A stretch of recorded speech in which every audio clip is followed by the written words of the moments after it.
Last எபிசோட்ல என்னாச்சுன்னா, நம்ம ஹீரோயினை அங்கிருந்து காப்பாத்தி கூப்பிட்டு வர்றப்ப, கார்ல வந்துட்டு அட்டாக் பண்ணாங்க நெறைய பேரு. அது இல்லாம வில்லனை ரெடி பண்ண ஆள் அப்படிங்கிற மாரி ஹீரோவுக்கு தோணுச்சு. அவங்க கிட்ட இருந்து தப்பிச்சு வந்துட்டு 2 பேரும் தனியா உட்காந்துருக்கப்ப ஹீரோ கையில தான் அதிகமா அடிபட்டுருக்கா. நான் உனக்கு ட்ரீட்மெண்ட் பார்க்குறேன் அப்படின்னு சொல்லும்போது, ஆமாம்மா நீ தானே டாக்டரு, நீ தான் ட்ரீட்மெண்ட் பார்க்கணும். உன்னோட கையை ரொம்ப அசைக்காத, ரொம்ப வீக்காக இருக்கு. என்ன பண்ணுறது, எனக்கு முன்னாடி உட்காந்துருக்கவங்க அவ்வளோ ஸ்ட்ராங்காக இருக்குங்க. ஒரு சிலரோட பார்வைலாம் நம்மள அப்படியே ரொம்ப வீக் ஆயிடுது அப்படின்னு சொன்னோன்னே ஹீரோயினுக்கு வெக்கமாக வருது. ஏன்னா இந்த நிலைமையிலேயே நீ இப்படிதான் பேசுவியா அப்படிங்கிற மாதிரியே முறைக்கிறா. இல்லை பண்ண உனக்கு நான் ட்ரீட்மெண்ட்டே பண்ண மாட்டேன். ஆமாம்மா நீ என்னை கொல்ல பார்த்துட்டு இருந்தவ தானே, எப்படி ட்ரீட்மெண்ட் பண்ணுவ அப்படின்னு சொல்லிட்டு இருக்கும்போது குறுன்னு பார்த்துட்டு இருக்கான். இப்போ எதுக்கு இப்படி பார்த்துட்டு இருக்க? அது என்னமோ ஏதோ தெரியலம்மா, உன் கண்ணை பார்த்தா மட்டும் எனக்கு என்ன பண்றது அப்படின்னு தெரியல. இப்ப இருக்கிற வழி கூட எனக்கு தெரியாம போகுது அப்படின்ட்டு அவன் அப்படியே உருட்டிக்கிட்டு இருக்கிறான். அவனும் அப்படியே ட்ரீட்மெண்ட் பார்த்துட்டு ஹீரோ பார்க்க அவனுக்கும் பிடிச்சி போகுது. கொஞ்சம் கொஞ்சமா 2 பேரும் லுக்கும் ஒன்னாயிட்டு கரெக்டா ஹீரோ கிஸ் பண்ணலாம் அப்படின்னு நெருங்குறப்ப அங்க பனி பெய்ய ஆரம்பிச்சிருது. பனி பெஞ்சா ஹீரோனுக்கு ரொம்ப பிடிக்கும் போல. அந்த பனி பெஞ்சோன்னே அதை அப்படியே பிடிச்சி பார்த்துக்கிட்டு அவ அப்படியே அதை பார்த்து சந்தோஷப்பட்டுட்டு இருக்கா. அதே நேரம் என்னடா அது இவ்வளோ தூரத்தை வந்து டபுக்கடி கிஸ் மிஸ் ஆகி போச்சு அப்படிங்கிற ஃபீலிங்ல இருந்துட்டு பையபிள்ளைக்கு கையில் அடிபட்டிருந்தாலும் கிஸ்ஸு கரெக்டாக இருக்கான்ப்பா. இவன் அப்படியே ஃபீல் பண்ணிட்டு இருக்கா அவள் ஃபேமிலியை பற்றியும் அவள் சிஸ்டரை பற்றியும். அது மட்டும் இல்லாமல் அவனுக்கு குளிரும் அப்படின்ட்டு ஹீரோ போட்டிருந்த கோட்டை அப்படியே எடுத்து அவனுக்கு போத்தி விட்டு இன்னும் அப்படியே நெருக்கமா நெருங்கி 2 பேரும் லுக்கு மேல லுக்கு விட்டு அந்த மேப்புக்காக தானே என்கிட்ட இப்படி பழகிட்டு இருக்க. லூசுத்தனமா எதுவும் பேசிட்டு இருக்காதடி. இந்த மாதிரி லூசுத்தனமா பேசலாம் செம்ம டென்ஷன் ஆகுது. அந்த மேப்புங்கிறது என்ன? அதுவா எங்க அப்பா சாகர தருவாயில ஒரு 10 வருஷத்துக்கு முன்னாடி வந்துட்டு அந்த மேப்பை கிரியேட் பண்ணாரு. அதுல ஏதோ சீக்ரெட் இருக்கு, அது இல்லாம அதுல நிறைய சொத்துக்கள் இருக்குங்கிற மாதிரி சொன்னாரு. அதை கைப்பற்ற நிறைய ஆட்கள் ட்ரை பண்றாங்க. அதுல வில்லனும் ஒருத்தன். அதுதான் இப்ப எங்களோட பிரச்சனை அப்படின்ட்டு 2 பேரும் மறுபடியும் ரொமான்டிக் லுக்கை பார்த்துட்டு இருக்காங்க. அதே நேரம் வில்லனை காட்டினா அவன் தான் ஆரம்பிச்சு வச்சிருக்கான். அவங்கள ஒழுங்கா கொல்லாம வந்துட்ட அப்படிங்கிற மாதிரி 2 பேர்த்திட்டுமே 2 சுத்தியை கொடுத்து 2 பேருமே அடிச்சுக்கங்கடா, எவன் உயிரோட இருக்கானோ உயிரோட இருந்துக்கடா அப்படின்ட்டு சைக்கோத்தாவா யோசிச்சுட்டு போறான். திருநாள் காலையில ஹீரோட அண்ணனை தான் காட்டுறாங்க. இந்த மாதிரி நைட்டு அட்டாக் நடந்தது மார்னிங் நியூஸ் பேப்பர்ல வந்திருக்கு. அதை பார்த்தோன்னே ஷாக் ஆகுறான். ஏன்னா ஹீரோனுக்கு ஏதோ ஆயிடுச்சோ அப்படின்ட்டு. அதே நேரம் அந்த பிங்க் பொண்ணு அங்கேருந்து வந்துடுது. வந்துட்டு நான் தான் அவன் கூட அவனை இருக்க சொல்லல, என்னமோ தெரியல, அவன் அந்த பொண்ணு பின்னாடியே சுற்றிட்டு இருக்கான். நைட்டு வேற நான் ரொம்ப கத்திட்டேனா, அதனால அவனை ஃபேஸ் பண்ண முடியல. அது மட்டும் இல்லாமல் இங்கே ஏதோ பிரச்சனை நடந்தது அப்படிங்கிற மாதிரி கேள்விப்பட்டேன் அப்படின்ட்டு அப்போதான் அந்த பொண்ணு நியூஸ் பேப்பர் பார்க்குது. நம்ம ஹீரோயின் அந்த இடத்துல வராங்க. அப்படி வந்தோடனே பதறிட்டு போறான் ஹீரோட அண்ணன். போயிட்டு உனக்கு ஏதோ ஆகலையே, ஏதோ அடிப்படையிலேயே, நான் இந்த மாதிரி பயந்துட்டேன், ஏன் நைட்டுலாம் இப்படி ரிஸ்கான இடத்துக்குலாம் நீ ஏன் போக அப்படிங்கிற மாதிரி சொல்லும்போது, அதான் உங்க தம்பி கூட இருந்தாரு அப்படின்னு ஒரு வார்த்தை விட்டுறா. அந்த நேரத்தில் செவமா கருப்பாயிருது இவனுக்கு. உன்னோட ஒய்ஃபை நீ பத்திரமா பார்த்துன்னுப்பா, அதுவும் வருங்கால ஒய்ஃப்னு வேற சொல்ற. அது மட்டும் இல்லாமல் எப்போவுமே அவங்கள நான் காப்பாற்றிட்டு இருக்கிற மாதிரி இருந்தா அப்புறம் வாழ்க்கை ஃபுல்லாக காப்பாற்றிட்டு இருக்கணும் அப்படின்ட்டு அவன் அண்ணனை இன்னும் வெறுப்பேற்றிட்டு போகிறான். அது மட்டும் இல்லாமல் உனக்கு முக்கியமானவங்க தான் தேவையில்ல, உனக்கு உன்னோட பிஸ்னஸ் தான் தேவையில்ல அப்படின்ட்டு கொஞ்சம் நாசுக்காகவும் நீ பண்ணுற வேலை சரியில்லடா அப்படிங்கிற மாதிரி சொல்லிட்டு போகிறான். அதுக்கப்புறம் தான் ஒரு விஷயம் நமக்கு காட்டுறாங்க. ஹீரோட அண்ணனும் வில்லனும் ஒரு டீல் போட்டிருப்பாங்க. அதாவது ஹீரோவும் ஹீரோயினும் அங்கே இருந்திருப்பாங்கல்ல, அதே நேரத்துக்கு இவங்க எப்படிலாம் இருக்காங்க அப்படிங்கிறத ஒழிச்சிருந்து பார்த்துட்டு இருந்திருப்பான் நம்ம வில்லன்காரன். ஆக்சுவலி 2 வில்லன் வச்சுக்கோங்களேன், ஹீரோட அண்ணனும் இதில் வில்லன் தான். அவங்க என்ன டீல் போட்டிருப்பாங்கன்னா, அந்த மேப் வந்துட்டு ஹீரோயினுக்கு தெரியும் அப்படிங்கிறது இன்னைக்கு தெரிஞ்சு போச்சு. அவனை வச்சு தான் இப்போ நம்ம அந்த மேப்பை வாங்குறோம். அதுக்கு அவளோட வீக்னஸை நம்ம கண்டுபிடிக்கணும். அது மட்டும் இல்லாமல் இப்போ என்ன ஒரு பிரச்சனைனா, ஹீரோ வந்துட்டு அவள் பின்னாடி சுற்றிட்டு இருக்கான். முதல்ல அவங்க 2 பேர்த்தையும் பிரிச்சாதான் கரெக்டாக இருக்கும். ஏன்னா அவன் கூட இருக்கிற வரைக்கும் அந்த மேப் நம்ம கைக்கு கிடைக்காது. அவன் வேற ஏதாவது பிளான் பண்ணி நமக்கு என்ன ஏதாவது பிரச்சனை பண்ணிடுவான். அதனால நீ ஃபர்ஸ்ட் அந்த பிள்ளைய கல்யாணம் பண்ணுறதை பாரு, அதுக்கப்புறம் நம்ம ஒரு சின்ன ஒரு பிளான் போடுவோம். பிளான்னா ஆமாம், அவளை பிளாக்மெயில் பண்ணுற மாதிரி ஏதாவது ஒரு பிளான் போடுவோம். அதில் அவளுக்கு எதுவும் ஆகிடக்கூடாதுல்ல. ஓ, அந்த பொண்ணு மேலே அவனுக்கு அவ்வளோ அக்கறை இருக்கா? அவளை அழகாக இருக்கிற பொண்ணு மேலே அக்கறை இருக்கிறது ஆச்சரியமில்லாத விஷயம்தான். ஒன்றும் பிரச்சனை இல்லை, அவளுக்கு எந்த ஒரு பாதிப்பும் வராத அளவுக்கு நான் ஒரு பிளானை சொல்கிறேன் அப்படிங்கிற மாதிரி அவன் சொல்லியிருப்பான். அப்பதான் ஹீரோயின் அப்படியே கட்டி பிடிச்சி, நீயும் என்னை விட்டு போயிடாத, நாம 2 பேரும் கூடிய சீக்கிரம் கல்யாணம் பண்ணிப்போம் அப்படின்னு சொல்லும்போது ஹீரோயினுக்கு ஒரே ஷாக்கா இருக்கு. இவன் ஏன் இப்படி திடீர்னு கல்யாணத்தை பத்தி பேசுறான் அப்படின்ட்டு. நாம இந்த கொஞ்சம் சில வாரங்கள்லயே நம்ம கல்யாணம் பண்ணிப்போம் அப்படின்னு சொல்லிட்டு ஹீரோயின் அப்படியே நர்வஸ்ல போயிட்டே இருக்கா. எதுக்காக நீ இப்படி பேசிட்டு இருக்கா அப்படின்னு புரியாம அந்த நேரத்துல ஒரு ஃபோன் கால் வருது. வேற யார்ட்ட வருது? நம்ம வில்லன்ட்ட தான் வருது. அவன் பேசிட்டு எல்லாம் ரெடியா இருக்கு, பக்காவா இருக்கு, நீ தான் இதுல கலக்கணும் அப்படிங்கிற மாதிரி சொல்லும்போது இந்த பிங்க் பொண்ணு இருக்கால, அவனும் வந்துட்டு என்ன பிளானை பத்தி பேசிட்டீங்களா அப்படின்னு சொல்லும் போதுதான் இது பெரிய ட்விஸ்டா இருக்கேப்பா. மொத்தத்துல 3 பேரும் கூட்டு சேர்ந்தா எல்லாம் பண்ணியிருக்காங்களா. அதனால காலையில ஹீரோனோட தங்கச்சியை பார்க்கறதுக்காக அவ போயிட்டு இருக்கும்போது குறுக்க நம்ம பிங்க் பொண்ணு வந்துட்டு, ஸ்ட்ரைட்டு உன்கிட்ட ரொம்ப ஹாஷா நடந்துக்கிட்டேன், அதுக்காக உன்கிட்ட மன்னிப்பு கேட்கணும்னு தான் வந்தேன், மற்றபடிலாம் எந்த ஒரு பிரச்சனையும் இல்லை, நாம என்ன இருந்தாலும் ஒரே வீட்டில் மருமகளாக போறோம், நாம இப்போலேருந்தே ஃப்ரெண்ட்ஸ் ஆகிப்போமே, அதே என் மன்னிப்பை ஏற்றுக்கிட்ட மாதிரி இருக்கும், வா நம்ம போய் சாப்பிட போகலாம் அப்படிங்கிற மாதிரி ஒரு இடத்துக்கு போகும்போது கரெக்டா நம்ம ஹீரோனோட தங்கச்சியை யாரும் கடத்திட்டு போறாங்க. அங்க பாடி கார்டா இருந்த நம்ம ஹீரோவோட ஆளும் அவங்க யாரு அப்படின்ட்டு பின்னாடியே போறான். ஆனா இதை இவங்க கிட்ட காட்டிக்க கூடாதுல்ல, ஏன்னா ஹீரோயினுக்கு தங்கச்சி இருக்காங்க அப்படிங்கிறது இவங்களுக்கு தெரியக்கூடாது. அதனால அவ்வளோ அங்க என்ன பண்றதுன்னு தெரியாம கொஞ்சம் முடிச்சிட்டு இருக்கும்போது இந்த புள்ள வா அந்த பக்கத்துல இருக்க காஃபி டே ஏரியாவுக்கு போயிட்டு நம்ம காஃபி குடிப்போம் அப்படின்னு சொல்லிட்டு அங்க காஃபி குடிக்க அழைச்சிட்டு போயிட்டு அது வந்துட்டு நல்லா கூத்தலா கேள்வி கேட்டுட்டு இருக்கு. என்னன்னா ஹீரோ தான் உனக்கு ரொம்ப பிடிச்சிருக்க மாதிரி தெரியுது, அவன் பின்னாடி சுத்திட்டு இருக்கிறதுக்கு மாதிரி தான் எனக்கு கோபம் கிடையாது, இருந்தாலும் நேற்று கொஞ்சம் ஹாஷா நடந்துக்கிட்டேன், அதனால என்ன மன்னிச்சிரு அப்படிங்கிற மாதிரி இந்த ஹை வேல்யூ பீப்புள் கூடயே நம்ம சேரக்கூடாது, நம்மளை கண்டுக்கவே மாட்டாங்க அப்படிங்கிற மாதிரி ஹீரோவை பத்தி தப்பு தப்பா சொல்லிக்கிட்டு இருக்குது. அதே நேரம் இவங்க உட்காந்துருக்க காஃபி ஷாப்புக்கு ஆப்போசிட்ல தான் இவங்களை பார்த்த மாதிரியே வில்லனும் ஹீரோட அண்ணனும் உட்காந்துருக்காங்க. இப்ப நம்ம ஆட போற கேம் கொஞ்சம் ரிஸ்கான கேமு, அவளுக்கு எதுவும் ஆயிடாதுல்ல, அவன் மேல நீ ரொம்ப அக்கறையா இருக்குன்னு தெரியுதுப்பா, ஆனா இந்த அளவுக்கு பயப்படுவ அப்படிங்கிறது எனக்கு தெரியல. நாம இப்ப என்ன பண்ண போறோம்னா 2 ஆட்களை நான் அனுப்ப போறேன், அதை கட்டி முனையில வச்சு அவகிட்ட பிளாக்மெயில் பண்ணி கேட்க போறோம். அது இல்லாம அவரோட தங்கச்சி நம்ம கிட்ட தானே இருக்காங்க, அதை வச்சு நம்ம பிளாக்மெயில் பண்ணி கேட்போம் அப்படிங்கிற மாதிரி வில்லன் ஒரு பிளானை போடுறான். இருந்த 2 பேத்துல ஒருத்தர் கன் வச்சிருக்கான், இன்னொருத்தன் கத்தி வச்சுட்டு அப்படியே ஹீரோயினை வந்துட்டு மிரட்டுறாங்க.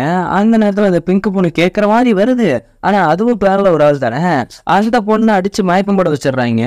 ஒழுங்கா அந்த மேப்பரி வரைஞ்சு கொடுக்குறப்ப இல்ல உன்னை நான் கொன்றுவா, அதை மட்டும் இல்லாம இப்ப கடத்திட்டு போயிட்டு இருப்பான்ல அதுவும் நாங்க தான், உன்னோட தங்கச்சி என்ன அப்படின்னே தெரியாது அப்படிங்கிற மாதிரி மிரட்டும் போது ஹீரோனுக்கு என்ன பண்றதுன்னு தெரியல. அவ எவ்வளவோ சமாளிச்சு பாக்குறா, ஆனா ஒரு கட்டத்துக்கு அப்புறம் அந்த மேப்பை உட்காந்து வரைய ஆரம்பிச்சிடுறா. நான் வரைஞ்சு தரேன் அப்படின்ட்டு அவ பயத்துல பதட்டத்திலேயே வரைஞ்சி அந்த மேப்பெல்லாம் கொடுத்துட்டு இருக்கா. அந்த மேப்பை கொடுத்துட்டு இருக்கும்போது நம்ம ஹீரோ உள்ள பூந்து அவங்க 2 பேர்த்தையும் அடிக்கிறான். அப்போ வந்துட்டு கரெக்டா அந்த துப்பாக்கி வச்சிருக்க ஹீரோவோட நெத்தியில கண்ணை வச்சு இருந்து போறியா இல்ல அவளை சுடவா அப்படின்ட்டு ஹீரோனோட கையில சுட்டுறான். செம்ம கட்டுப்பாயிட்டு ஹீரோ அப்படியே கையை தூக்கிட்டு இருந்தவ டபுக்குன்னு கண்ணை வளைச்சி வச்சு அவன் நெத்தி போட்டுக்கே புல்லட்டை இறக்கவும் பாருங்க, மாசா இருக்கும் இது. இதை பார்த்தோன்னே ஹீரோனே ஷாக் ஆயிடுறா. ஆனா அவளுக்கு கையில அடிப்பட்டதால பிளட் கொஞ்சம் அதிகமா லாஸ் ஆயிடுது. உடனே உனக்கு ஒன்னும் ஆகல ஏன் எனக்கு இத்தனை டைம் நீ ஹெல்ப் பண்ணிக்கிட்டே இருக்குன்னு போது தரமா பேசாதீ அப்படின்ட்டு அங்க இருந்து தூக்கிட்டு கிளம்புறான். முதல் முறையா ஹீரோட தோல்ல மயக்கத்துல சாஞ்சாலா இல்ல புரிஞ்சுக்கிட்டு சாஞ்சாலா அப்படின்னு தெரியல. தோல் அப்படி மயக்கம் போட்டுற மாதிரி சாயும் பொழுது ஹீரோக்கெல்லாம் என்ன பண்றதுன்னு தெரியல. அவளை எப்படியாவது காப்பாத்தியே ஆகும் அப்படிங்கிற மாதிரி பதட்டத்துல இருக்கான். இங்க வில்லனும் ஹீரோட அண்ணனும் மேப் கிடைச்சிச்சு அப்படிங்கிற சந்தோஷத்துல இருக்காங்க. ஆனா அவன் வந்துட்டு ஹீரோக்கு ஏதோ ஆகி போச்சு அப்படிங்கிற மாதிரி பயத்துல இருக்கிறான். அங்க கட் பண்ணி நம்ம ஹீரோயின் காட்டினா புல்லட்டெல்லாம் எடுத்துட்டாங்க, பெருசா ஒன்றும் பாதிப்பு இல்லை.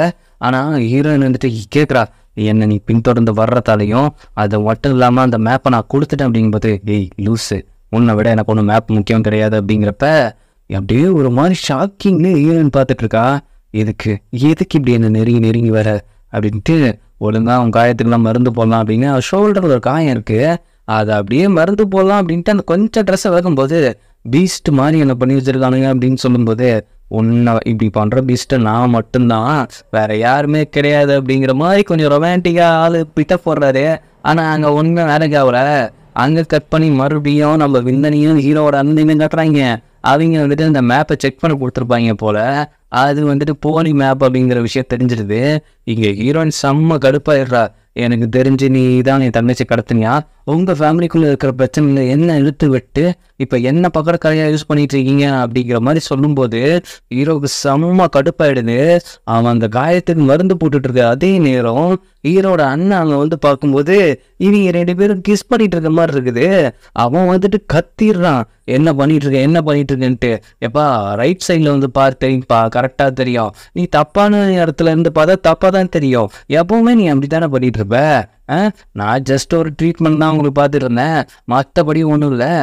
எனக்கு என்னமோ நீ மற்றவங்க லைஃப்பை வச்சு கேம் ஆடுற மாதிரி இருக்கு. உனக்கு வேற கை ஒழுங்காக வரல, அதனால கொஞ்சம் சேஃப்டியாக பார்த்துக்க முடியுமாங்கிறப்ப எனக்கு சம்மந்தப்பட்டவங்கள நான் எப்படி பாதுகாக்கணும்னு எனக்கு தெரியும். நீ இங்கேருந்து கிளம்புறியா? நான் போக முடியாது, நானும் கேர் பண்ணிப்பேன், என்னன்னா அவங்க என் ஃபேமிலி தானே அப்படின்னு சொல்லும்போது ஹீரோங்க செம்ம கோவத்தில் இருக்காளே. நான் வந்துட்டு யாருக்கும் இங்கே ஃபேமிலி கிடையாது, நான் வந்துட்டு அவருக்கு மட்டும்தான் ஃபேமிலி அப்படின்னு ஹீரோவோட அண்ணன் பக்கம் பேசுகிறா. ஹீரோவுக்கு இதை கேட்டு செம்ம கடுப்பாகுது. என் மூஞ்சினே முழிக்காதேடா அப்படிங்கிற அளவுக்கு பார்த்துட்டு இருக்கா. ஹீரோ அங்கேருந்து கடுப்பாயிட்டு அங்கேருந்து போயிடுறான். இப்போ என்ன விஷயம்னா, ஹீரோயின் வரைஞ்சி கொடுத்த மேப்பு தான் பொய்யான மேப்பான்னு தெரிஞ்சு போச்சுல்ல. அதில் செம்ம கடுப்பான இல்லைன்னு வேற ஒரு பிளானை போட்டிருக்கான். இப்போ வந்துட்டு ஹீரோட அண்ணன் வந்துட்டு ஹீரோயினை கல்யாணம் பண்ணிக்கிட்டா அவனோட கண்ட்ரோலில் தான் அவ இருப்பா. அப்போ மேப்பை நம்ம ஈஸியாக வாங்கிடலாம் அப்படிங்கிற மாதிரி அவங்க வேற ஒரு பிளானை போட்டுட்டு இருக்காங்க. இப்படி என்ன பண்ணுறோன்னா, ஹீரோயினுக்கு சாதகமாக எதுவாக இருந்தாலும் பண்ணு அப்படிங்கிற மாதிரி சொல்லி அந்த வில்லங்காரன் அனுப்பிச்சு வச்சிருப்பான் ஹீரோட அண்ணனை. ஹீரோயினும் அவன் கிட்ட கொஞ்சம் அக்கறையாக தான் பேசுகிறா. உங்ககிட்ட நான் ஒரு விஷயம் மறைச்சிட்டேன், எனக்கு ஒரு தங்கச்சி இருந்தா அவளை பாதுகாப்பாக இருக்காதுன்னு நினச்சி உங்ககிட்ட சொல்லாமல் மறைச்சிட்டேன். அவள் கொஞ்சம் மிஸ்ஸிங் ஆயிட்டா, உங்களுக்கு தான் இன்ஃப்ளூயன்ஸ் அதிகமாக, அவளை கண்டுபிடிச்சி கொடுக்க முடியுமா அப்படின்ட்டு. ஆகா, இவ ஃபர்ஸ்ட் டைம் நம்ம கிட்ட ஒன்று கேட்குறா, அதை வச்சு நம்ம அவன் மனசுல இடம் பிடிச்சிட வேண்டியதா. என்னோட அண்ணா அப்படிதான் யோசிக்கிறான். உடனே அப்படியே அரவணைச்சு கட்டி பிடிச்சிக்கிறான். ஹீரோயும் கட்டி பிடிக்கிறா. எனக்கு இந்த நேரத்துல கொஞ்சம் கடுப்பாகி போச்சு. ஏன்னா இவளை காப்பாத்துறது ஃபுல்லா ஹீரோ தான், அதை தப்பான இடத்துல கோபத்தை காட்டுறவளோ அப்படிங்கிற மாதிரி எனக்கு தோணுது. இதனால் காலையில ஹீரோட அண்ணா வந்துட்டு ஃபீல் பண்ணிக்கிட்டு வரான் ஹீரோயின் முன்னாடி. ஏன் என்னாச்சு, ஏன் அப்செட்டா இருக்கீங்க? இல்ல நான் ஒரு விஷயம் சொல்லுவேன், அதை நினைச்சு நீ அப்செட் ஆகிடக்கூடாது. இல்ல பரவாயில்ல சொல்லுங்க, என்ன விஷயம்? அவன் தங்கச்சியை தேட ஆட்கள் தான் அனுப்பியிருந்தேன், நீ சொன்னீங்கள ஒரு இடம், அந்த இடத்துல யாருமே இல்லையா? அதுக்கப்புறம் அவங்க தேடி போன இடத்துல ஒரு விஷயம் கேள்விப்பட்டாங்க, அவ வந்துட்டு சூசைட் பண்ணிக்கிட்டாவா அப்படிங்கும்போது இல்ல இதுக்கு வாய்ப்பே கிடையாது, அவ அப்படிப்பட்ட கோணையான பொண்ணு கிடையாது, நீ இப்பதான் மனசு தைரியமா இருக்கணும், நானும் அப்படிதான் நினைச்சேன், ஆனா ஒரு சில போட்டோ எவிடன்ஸ் இருக்கு அப்படின்ட்டு ஒவ்வொரு போட்டோவையும் காட்ட ஹீரோன் அப்படியே ஒட்டஞ்சிடுறா. இல்ல நீ ஃபீல் பண்ணாத எல்லாம் சரியாயிடும், அவளுக்கான அந்த இறுதி சடங்கு நம்ம கிராண்டா பண்ணலாம், எல்லாருக்கும் தெரிகிற மாதிரி பண்றேன், நீ எதுவும் கவலைப்படாத அப்படிங்கிற மாதிரி அவன் ஆறுதல் சொல்லிட்டு இருக்கான். எனக்கு என்னமோ இவங்க குரூப்பே போட்டு தள்ளிட்டு இவங்களே இப்போ ஆறுதல் சொல்லிட்டு இருக்காங்க. ஹீரோ நம்ம இன்வெஸ்ட் பண்றான். என்னன்னா இதுக்கு காரணம் ஹீரோவா தான் இருப்பானோங்கிற எனக்கு ஒரு டவுட் இருக்கு அப்படின்னோடனே, ஆல்ரெடி ஹீரோ மேல டவுட்ல தானே இருக்கா, மேப்பை வேற கொடுத்துட்டேன், நீ அப்படி பண்ணாலும் பண்ணிருப்ப அப்படின்ட்டு அந்த கடுப்புல ஹீரோவுக்கு எதிராக நான் ஒரு பிளான் வச்சிருக்கேன் அப்படிங்கிற மாதிரி ஹீரோயின் ஒரு விஷயம் சொல்றான். நான் என்ன சொன்னேன்னு காமிக்கல. அங்க ஹீரோவுக்கு ஒரு ஃபோன் வருது. என்ன ஃபோன்னா அவளுக்கு ஒரு பேட் நியூஸ் தான் வருது. ஹீரோவை கம்பெனிலேருந்து சுத்தமாக வெளியில் அனுப்பிச்சிட்டாங்க. அதுக்கு என்ன காரணம் அப்படிங்கிறதுல செம்ம கடுப்பாயிட்டு அங்கே போய் கேட்குறான். ஒவ்வொருத்தரும் ஒவ்வொரு ரீசன் சொல்கிறாங்க. ஆனால் அங்கே உட்காந்துருக்கிறது அங்கே பிங்க் பொண்ணு ஹீரோவோட அண்ணன் அவங்க தான் உட்காந்துருக்காங்க. அவன் வந்துட்டு கால் மேலே கால் போட்டு என்ன எதுக்கு கம்பெனியில் இருந்துட்டு அதுவும் ஷேர்ஸ்லேருந்து எடுத்த அப்பா மொத்த ஷேரையும் என்கிட்ட தான் கொடுத்துட்டு போயிருந்தாரு, ஒரு சில இடத்துல மட்டும்தான் நோட் பண்ணுற மாதிரி கொடுத்துட்டு போயிருந்தாரு, இப்போ நான் மொத்த ஷேரையும் உன் பக்கமாக எடுத்துக்கிட்டேன், அது எப்படி ஒன்னால முடியும்? நீ ஒரு மேப்பை தேடிட்டு இருக்க அப்படிங்கிறது எனக்கு நல்லாவே தெரியும், அது யார்கிட்ட இருக்குங்கிறது எனக்கு நல்லாவே தெரியும். அதை விட்டு இன்னொரு சீக்ரெட் என்னன்னா, நீ என்னோட சொந்த தம்பியே இல்லை, அடாப்ட் பண்ண சைல்டு. இதை வந்துட்டு அப்பாவே ஒரு விஷயத்துல எழுதி வச்சிருக்காரு. அது மட்டும் இல்லாம நம்ம பிங்க் பொண்ணு இருக்குல்ல, அவங்களோட லாயர் தான் இதுக்கு சாட்சி அப்படின்னு சொல்லும் போது, ஓஹோ மாஸ்டர் பிளான் நல்லா தான் இருக்கு, இதை எப்படி நான் நம்புறது, இதை அப்பவே எழுதி வச்சிருக்காரு அப்படின்ட்டு அவங்க ஒரு லெட்டரை காமிக்கிறாங்க. இதெல்லாம் அப்பா எழுதியிருப்பாரு அப்படின்னு நீ நினைக்கிற? சி உனக்கெல்லாம் அப்பா இல்லப்பா, எனக்கு மட்டும்தான் அப்பா, என்ன இருந்தாலும் நீ ஒரு அடாப்டட் சைல்டு தானே அப்படின்னு சொல்லும்போது ஹீரோவுக்கு செம்ம கடுப்பாகுது. இவங்க ஏதோ வேற ஏதோ பிளான் பண்ணிட்டு இருக்காங்களோ அப்படிங்கிறது. ஹீரோ இதெல்லாம் நான் நம்பவே மாட்டேங்கிறப்ப மேலேருந்து ஹீரோயின் இறங்கி வரா. அது உண்மையா தான் இருக்கும் அப்படிங்கிற மாதிரி அப்பவே தெரிஞ்சு போச்சு இது ஹீரோட பிளான் தான் அப்படின்னு. அவ இறங்கி வந்தோடனே ஹீரோட அண்ணன் பக்கத்துல போய் நின்றுட்டு, நம்ம 2 பேத்துக்கும் சீக்கிரம் கல்யாணம் நடக்கணும், அதுவும் மொத்த சொத்து நம்ம கைக்கு வர்றது நம்ம பார்க்கணும் அப்படிங்கிற மாதிரி சொல்லும்போது, இவ்வளோ நாள் நான் இவளுக்கு எவ்வளோ ஹெல்ப் பண்ணேன், ஆனால் மொத்தத்தையும் மறந்துட்டு அவன் பக்கத்தில் போய் நிற்கிறாளே அப்படின்னு செம்ம கடுப்பாகுது. இப்போ வந்துட்டு ஹீரோ வந்துட்டு ஒரு செல்லாகாசு ஆகிட்டான். அங்கேருந்து கிளம்பணும் அப்படின்னு வேற சொல்லிடுறாங்களா. அந்த பிங்க்கு பொண்ணு வேற, இவங்க கிடக்குறாங்க, இவங்க சொத்துலாம் அவனுக்கு தேவை கிடையாது, என்னோட சொத்து அவனுக்கு போதும், நான் ராஜா மாதிரி வச்சுக்கிறேன் அப்படின்னு ஒரு வார்த்தை விடும்போது, புலி பசிச்சாலும் புல்ல திங்காது அப்படின்ட்டு ஒரு வார்த்தையை சொல்லிட்டு அதை மூஞ்சில் வச்ச மாதிரி சொல்லிட்டு அவன் வரும்பொழுது கரெக்டாக மேலே இருந்து ஹீரோயின் ஒரு முறைக்கிறா. அப்போ திரும்பி, ஆமாம் சொத்துல தானே எனக்கு பங்கு கிடைக்காது, என்ன இருந்தால் நான் ஒரு எடுத்து வளர்த்த பையன் தானே, அப்போது என் அண்ணனுக்கும் அன்னைக்கும் கல்யாணம் நடக்கும்போது அந்த ஒரு சில வேலைகளை என்னோட கையால் ஆத்மார்த்தமாக பண்ணணும்னு நினைக்கிறேன், அதனால நான் இங்கே இருக்கணும்னு நினைக்கிறேன் அப்படின்ட்டு ஒரு பிட்டை உருட்டி விட்றான். அவ்வளோ ஹீரோயினும் இதுக்கு எதுவுமே சொல்ல முடியல. அவனை ஹீரோட அண்ணன் வந்துட்டு அதெல்லாம் முடியாது அப்படின்னு சொல்ல வரப்ப, அதை நீ சொல்லவே முடியாதுப்பா, ஏன்னா நான் இங்கே எப்படி வேணாலும் இருக்கலாம், அப்போ நீங்கள் ஒரு வேலைக்காரனாக தான் இருக்கணும் அப்படிங்கிற மாதிரி சொன்ன உடனே தானே நான் இருந்துக்கிறேன் அப்படின்னு சொல்கிறான். ஏன்னா இவ்வளோத்துக்கும் ஹீரோயினை ரிவெஞ்ச் எடுக்கணும் அப்படிங்கிற மாதிரி தான் ஹீரோ யோசிச்சுட்டு இருக்கான். மேலே இருக்கிற ஒரு வேலைக்காரன், அதாவது ஹீரோட அண்ணனோட வேலைக்காரன், உடனே ட்ரெஸ்ஸை தூக்கி போட்டு சீக்கிரம் வேலைக்காரனா மாறிட்டு வா அப்படின்னு சொன்ன உடனே பிங்க்கு பொண்ணுக்கு செம்ம கடுப்பாகுது. இவ்வளோ நாள் வந்துட்டு ஹீரோ தனக்கு கிடைப்பா அப்படிங்கிற ஒரு இதில் தான் இவ்வளோ விஷயத்தையும் பண்ணிட்டு இருக்கா. ஆனால் ஹீரோ ஒரு வேலைக்காரனா பார்க்கணும் அந்த பொண்ணு நினைக்கல போல, நம்ம தான் தப்பு பண்ணிட்டோமோ அப்படிங்கிற மாதிரி அது ஃபீல் பண்ணிட்டு இருக்கு. அதே நேரம் இவங்க 2 பேரும் கல்யாணத்துக்கு செம்மையா ரெடி ஆகிட்டு இருக்காங்க.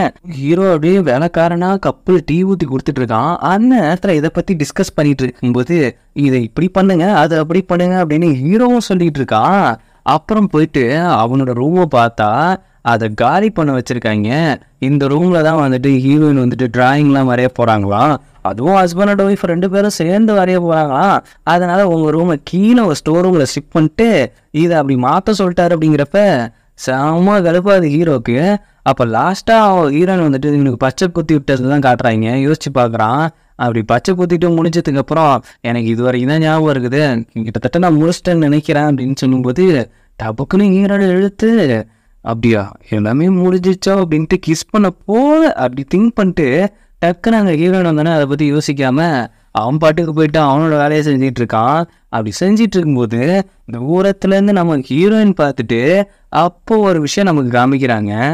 அந்த நேரத்தில் ஹீரோவும் கிஸ் பண்ணியிருக்கான், ஹீரோயினும் கிஸ் பண்ணியிருக்கா. அது மொத்தத்தில் வாட்ஸ்அப் பண்ணிட்டாதான்.